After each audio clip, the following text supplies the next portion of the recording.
Cryptocurrency, blockchain, Bitcoin, all words that we've heard a lot of this year as the cryptocurrency markets have shot off to the moon and at the time of recording, very quickly making their way back to Earth. But where there is new technology, video games are often found lurking close by, and it is no different for cryptocurrencies and blockchain technology. I'll be the first to admit, I know a little bit about cryptocurrency, but I know nothing about the technology that is actually underpinning the entire system, especially when the technology is getting applied to games and the video game industry. But that's fine, because I actually know a couple of people who do know all about this sort of stuff. It's Chris Stead, Finder's technology editor, and James Edwards, Finder's cryptocurrency expert.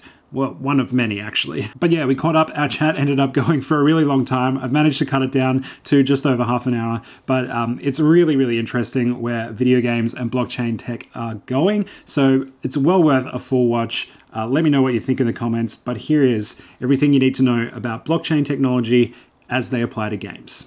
Right, so no doubt you've heard about Bitcoin. You've probably heard about Ethereum and Ripple. You may have even heard of things like Engine Coin or Decentraland. These are all cryptocurrencies that are available for purchase right now if you want to do some trading.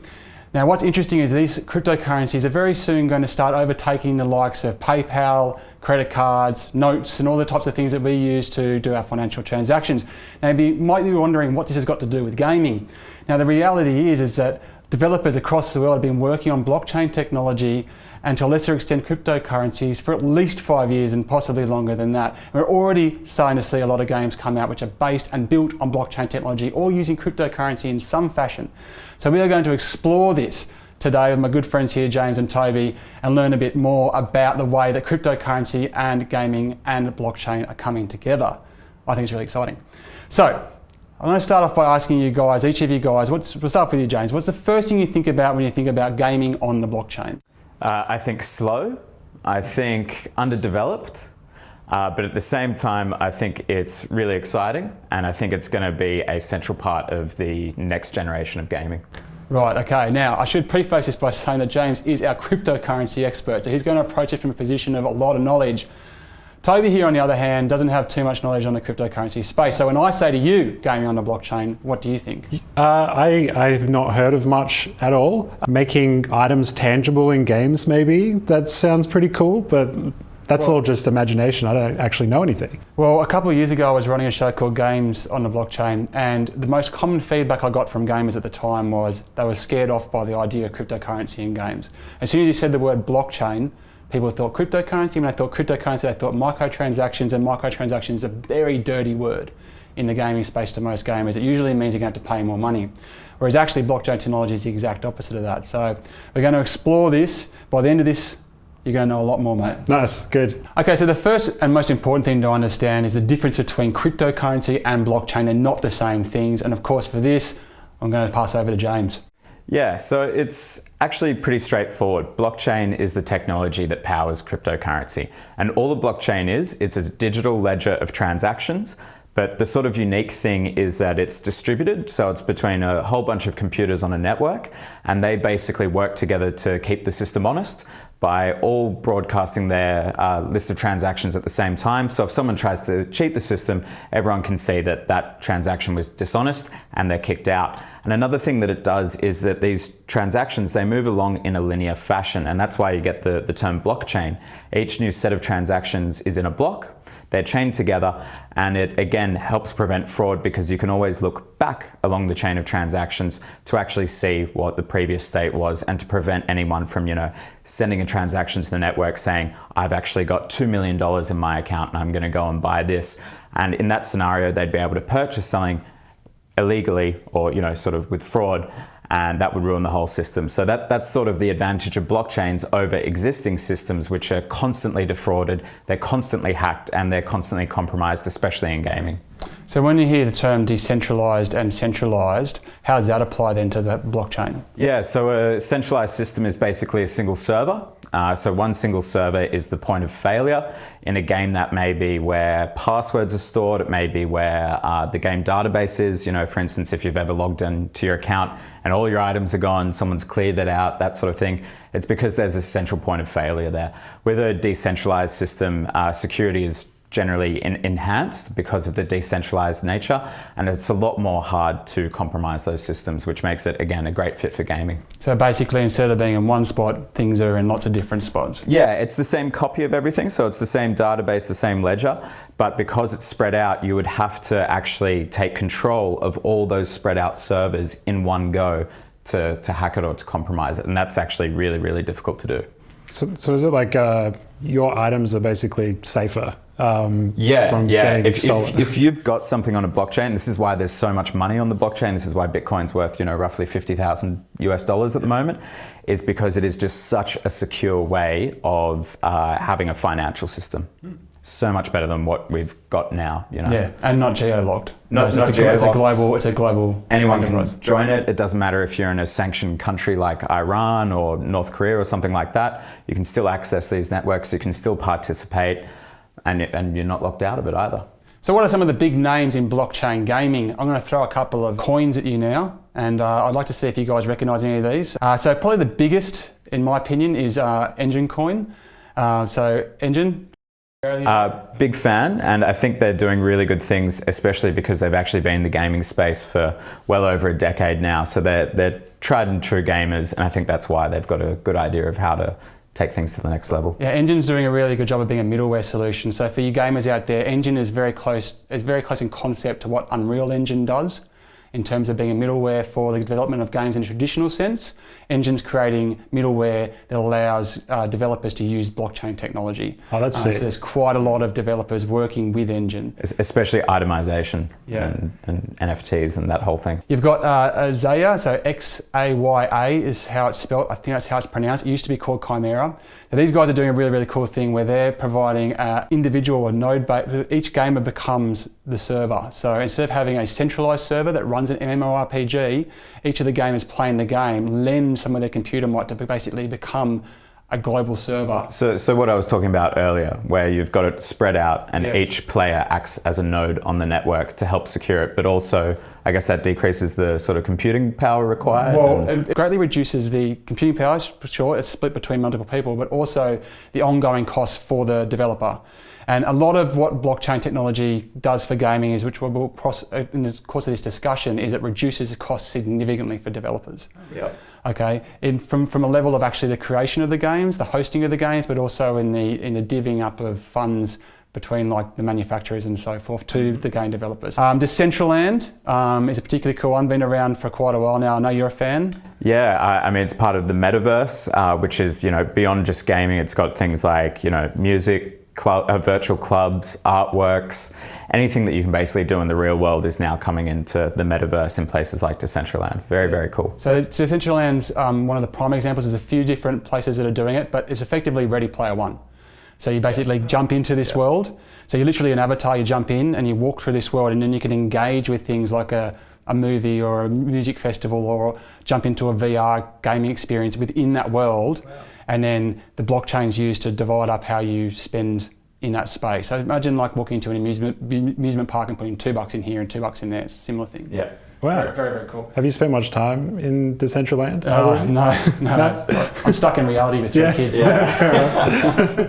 But it's what these guys are. These guys are like the version of Pong. Back in the day, these guys are laying the groundwork for what's going to be the future of gaming. It's why it's important as a gamer to stay on top of this stuff. Yeah. We've got Magna Chain. I'll talk about Magna Chain in a little bit as well, but Epic Games has a huge stake in Magna Chain. Epic Games being Fortnite, among many other things. There's Wax, or the Worldwide Asset Exchange. So these guys have been on the forefront of the NFTs, or non-fungible token side of things. And these guys, this is where you can acquire items in game and then trade them with other players in like a grey market effectively outside the game world. So very, very cool. We'll talk about that more in a bit as well. Tron. Surely you've heard of Tron? The game or the blockchain? No, the blockchain, well, the coin. Heard a lot of things about it. It's got a little bit of a interesting reputation being a clone of Ethereum, but I guess it's much faster, and I guess it's more suited to gaming than Ethereum is in its current iteration. So the guy running the show at Tron's very, very vocal. So he's got quite a lot of social interaction with the coin as a result, and he's very focused on gaming as an audience. But it's still a bit of a wait and see with Tron. The last one I've got noted down here is Atari. So just this last week, so we're in the start of 2021 at the moment, or April 2021, Atari officially split the company up into two divisions. One's focused on gaming and one's focused on blockchain. So that tells you a lot about... That's wild for a company with that sort of legacy to go one half into blockchain, I think says a lot. Yeah, I'm not sure if the company's divided up 50-50, but I mean, obviously Atari. I've heard of Atari, yes. Not Atari. Is it Atari coin, or are they just making there is an blockchain Atari coin. stuff? Oh, there you go. And there was for a while a Nolan Bushnell coin as well that they did, because the founder of Atari and one of the grandfathers of gaming is a big fan. So they did a Nolan Bushnell coin for a while there, but the Atari coin is the one that they're focusing on.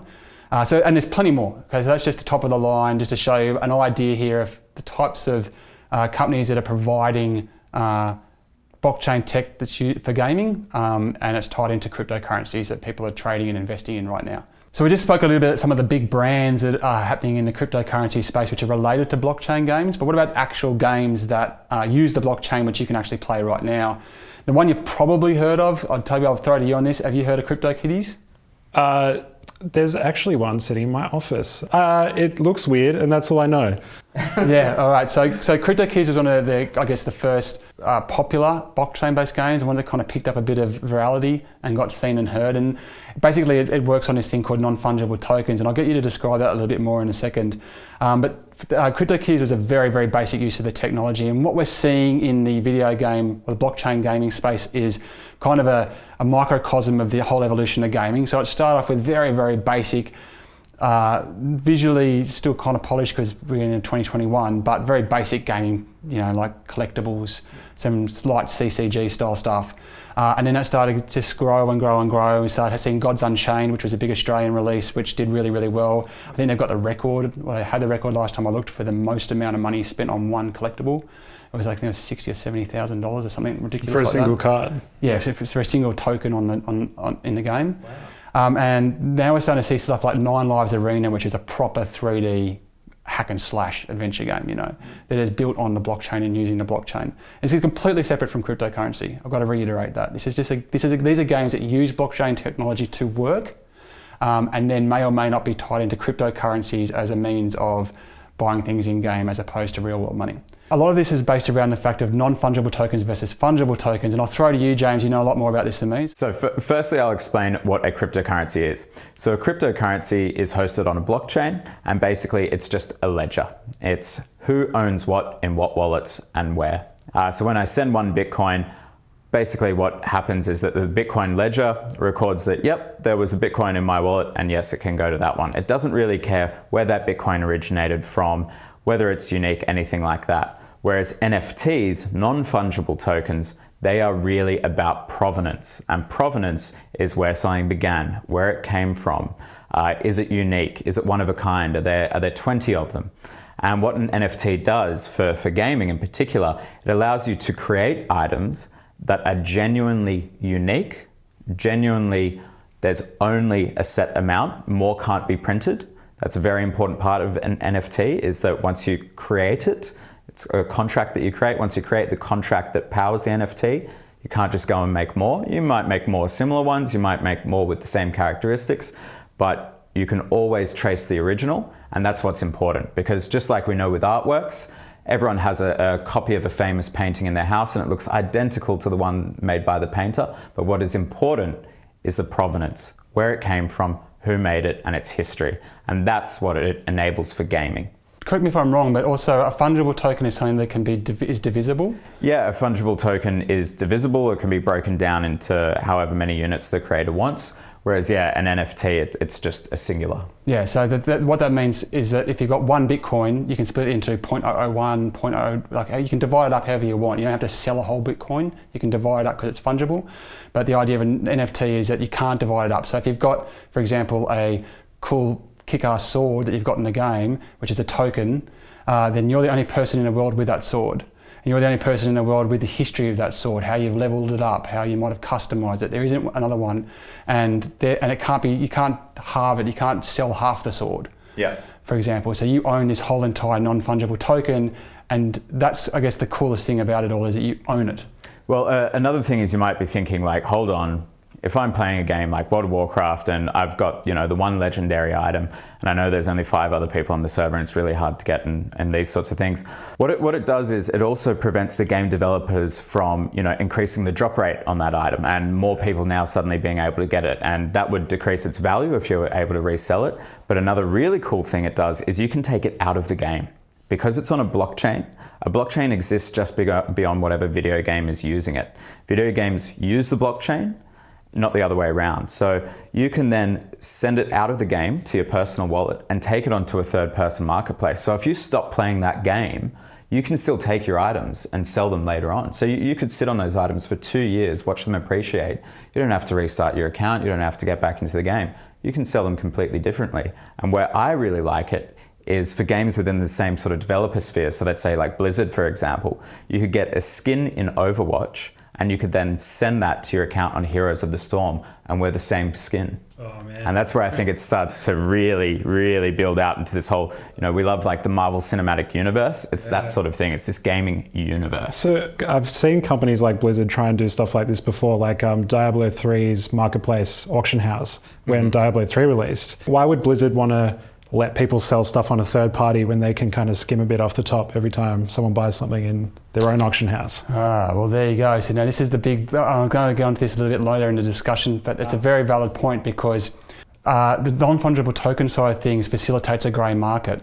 Back in the day when we were kids, or when I was a kid anyway, I've got a bit on you guys. If you went down to the shop and you bought a video game, you had an asset, a tangible asset. And if I decided I wanted to buy a different game, I could go sell that. Or if something happened, I broke my leg off or something, I need to raise some funds, or I needed to get my first car or whatever, I could go take these tangible assets, whether they're games or a CD or a DVD, all these things that even like software suites like Adobe and Microsoft Office and that, they used to be physical products that you could on-sell if you needed to raise that money. So you invested this money in a physical thing and it lost its value, but you could still on-sell it, so you still had an asset. And as we moved into this digital landscape, we lost that. So we got to a point whereby you would pay all this money and you actually didn't have anything. You just got the license to be able to access that thing on your device. And even worse than that, it then went a step further and started pushing everything to subscriptions. So not only do you don't even own it, you've got to constantly pay to have it, right? And this is a system that the blockchain technology and what that offers completely undercuts, because it's actually saying, you know what, you actually can own it. We can track that. We can make it so that when you buy a copy of FIFA 21, for example, you own it. And you have it an immutable ledger, on the immutable blockchain ledger, you have a token or a contract which says that this user bought this game and owns it. And therefore, I can have the right to do whatever I want with that game. I can sell it on, I can pass it to you, and you can pass me some money in return, and all those things can happen on the blockchain. Therefore, when you go to buy FIFA 21, you don't necessarily have to give your money to EA. You can give it to me, which is effectively the second-hand market you see at your EB Games or your GameStops or your JB Hi-Fis, those types of things, on a whole other level. And that's where we start to see a bit of resistance in the mass adoption of blockchain, because one thing is what gamers deserve and want, but it's not so good for the companies. But there is a middle ground. Okay. Because when you think of cryptocurrency, don't think of just Bitcoin, Ethereum, and people speculating. What cryptocurrency is, and the reason it's so big, is it's smart, programmable money.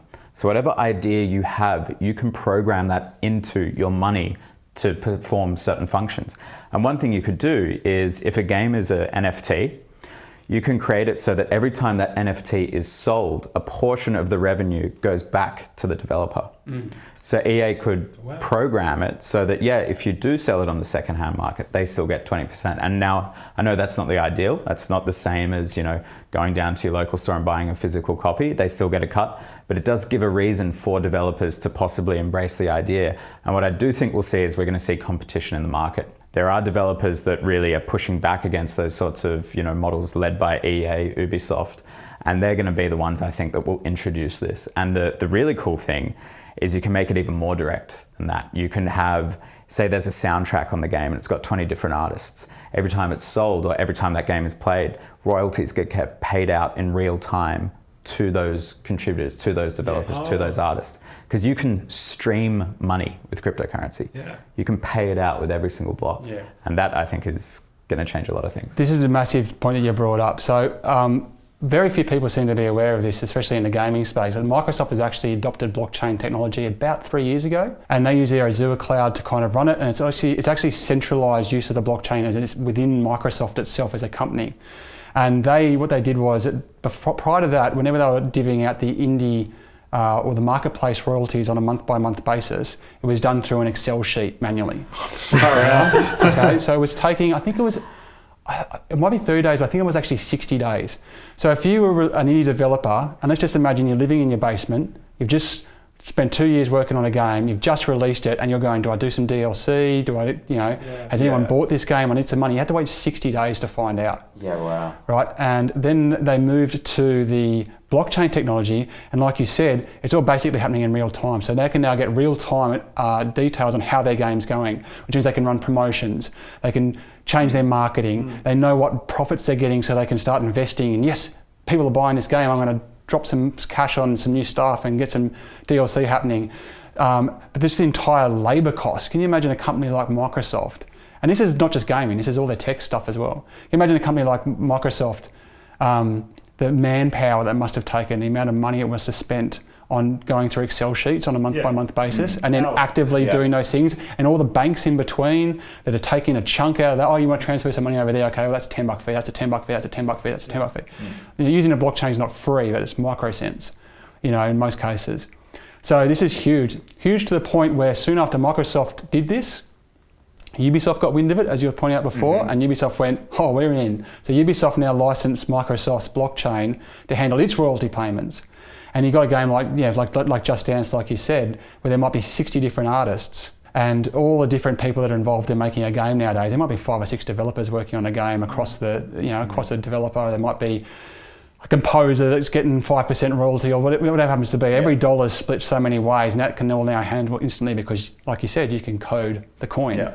And all that's just reducing costs. And it can be transferred across borders without huge And I think for indie developers, for people that are starting up, it's going to enable a lot for them.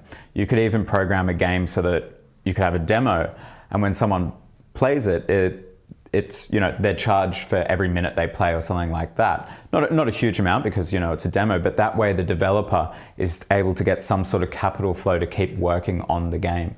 How can gamers actually make money out of blockchain? God, there's going to be so many different avenues. So I think the first we already talked about is NFTs, and these digitally verifiably unique items that when you're gaming and you get an item, you're going to be able to sell it. We already see that in most gaming economies now, whether it's skins in Counter-Strike, that sort of thing.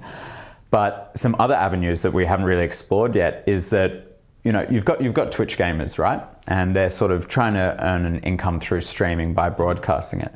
Well, some games, I was just listening to a podcast earlier, they will basically pay you to play. And now that does sound a bit weird, why are people getting paid to play? But it comes down to, whether or not the token they're paying you in has value. So we won't quite go into that. But the point is that you will have so many more opportunities for just while you're playing. So even if you're not earning items and selling them, certain games might have promotions. They might be trying to build up a player database. They may be trying to start a tournament. So to enter the tournament, they'll actually pay you. Maybe they'll stream your games. And a really interesting one that I saw is betting. Now, I don't want to get into gambling, but you can actually bet against yourself. So if you're playing a sort of competitive tournament sort of game, like let's say it's a game of Dota, because of the way that you can sort of do some very smart things with money, is that for a small deposit, you'll sort of deposit your funds, they'll earn interest through a sort of lending protocol, and that will generate income for the pool. And then what you'll be able to do is bet against yourself, and so there doesn't have to be another side to the bet. So just by getting better and winning games, you'll be able to earn money. You can bet against other players. So like when you're in any sort of league, let's say you're playing Overwatch, it will match you with someone else of your skill level, and because it's on a blockchain, it's able to record and have very precise information of both of your performance so that, it's not mismatched, because you don't want to have money on the line for a mismatched game. Totally. And you'll be able to bet against each other, and other people will be able to bet on you. You'd get a bit of the revenue. Obviously, you'd have to win. It's not going to be any sort of system where you can take a dive. So that's another one. And then, like I said, there'll be things like tournaments with, sort of automated payouts. People could create their own tournaments.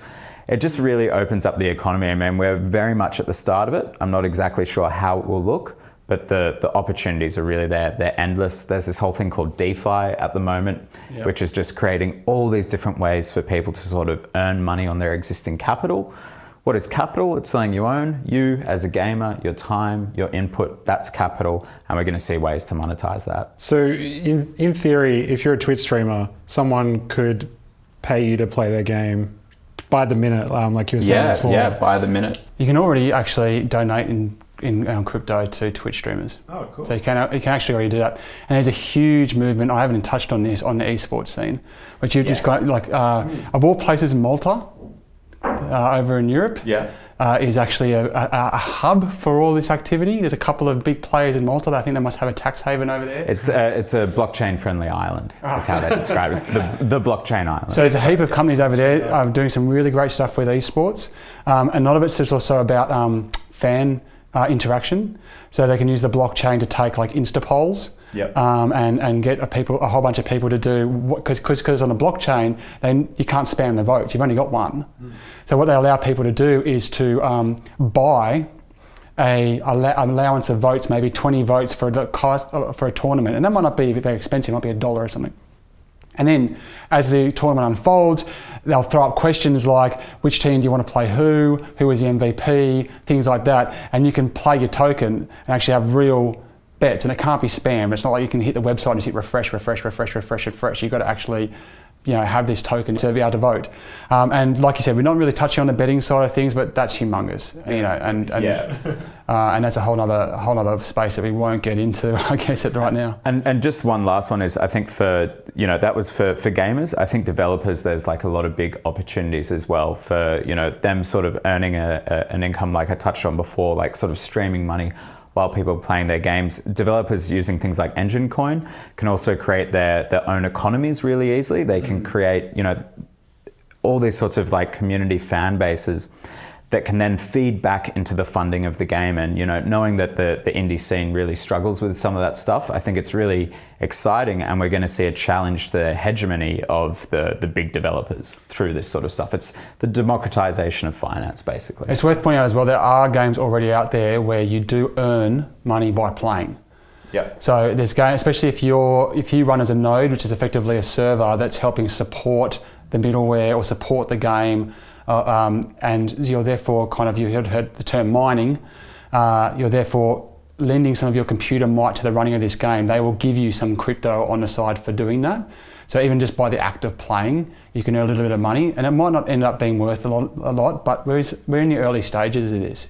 So when you start thinking about a possibility whereby helping to support the servers of a game like Overwatch, for example, they're going to start giving you, if every time you play an hour of play, we're going to give you $1 of our in-game currency or something. That's what happens to be.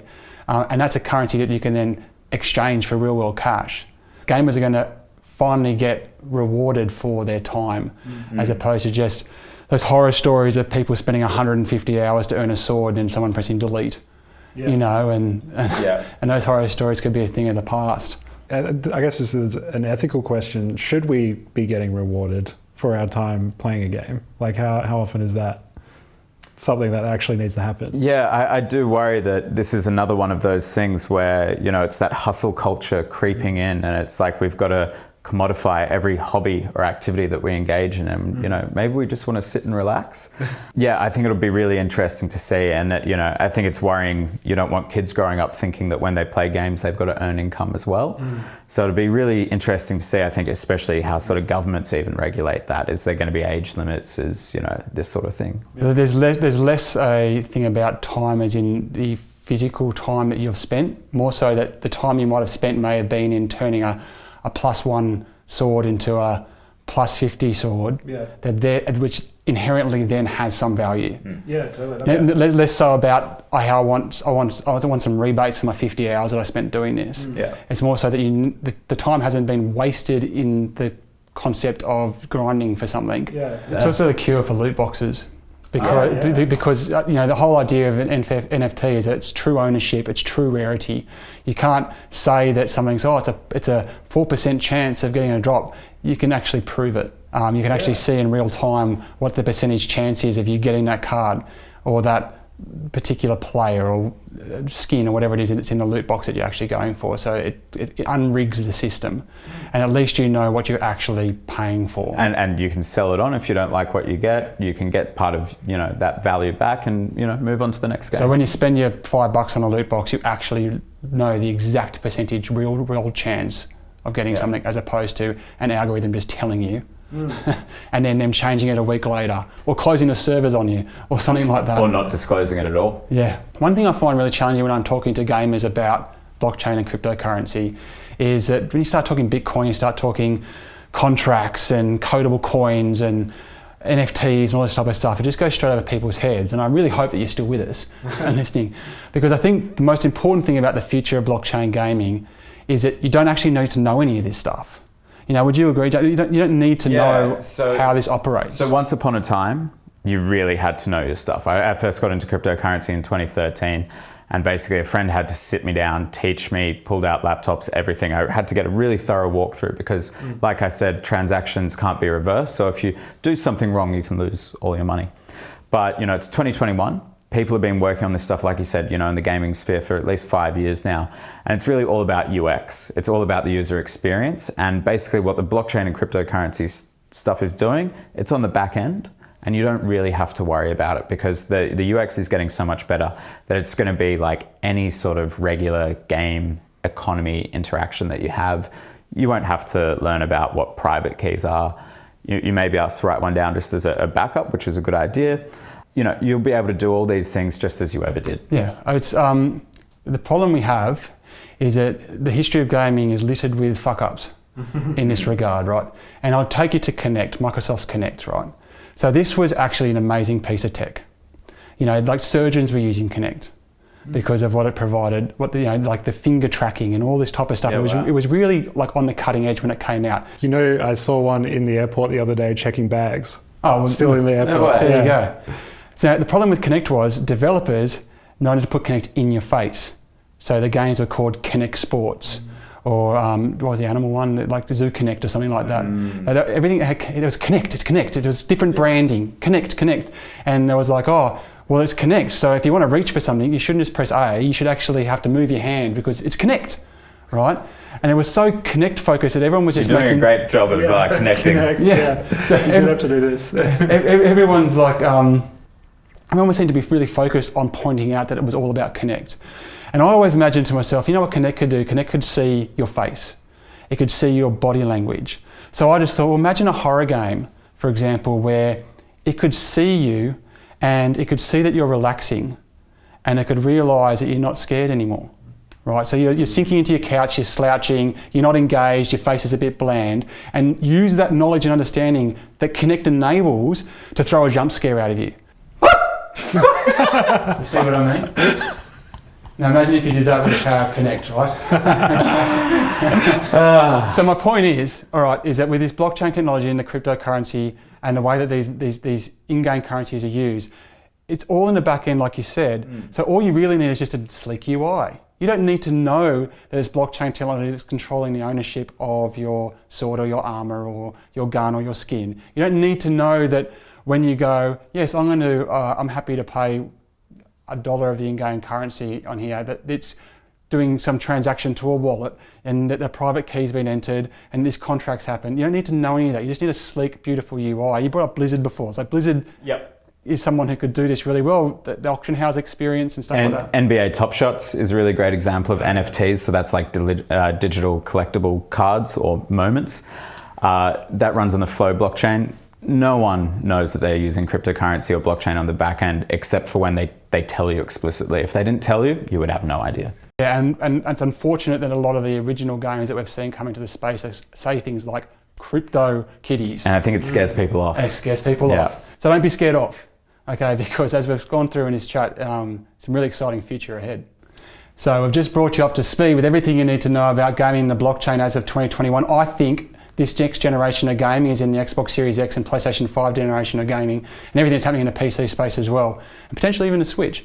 I think we're going to start seeing a lot more stuff driven by blockchain in the future. Now you've learned a bit more about it, Toby, how are you feeling about blockchain gaming? I feel like I've learned so much today, and I'm just excited to like see it in action. Bring them on. That's all I got to say. James?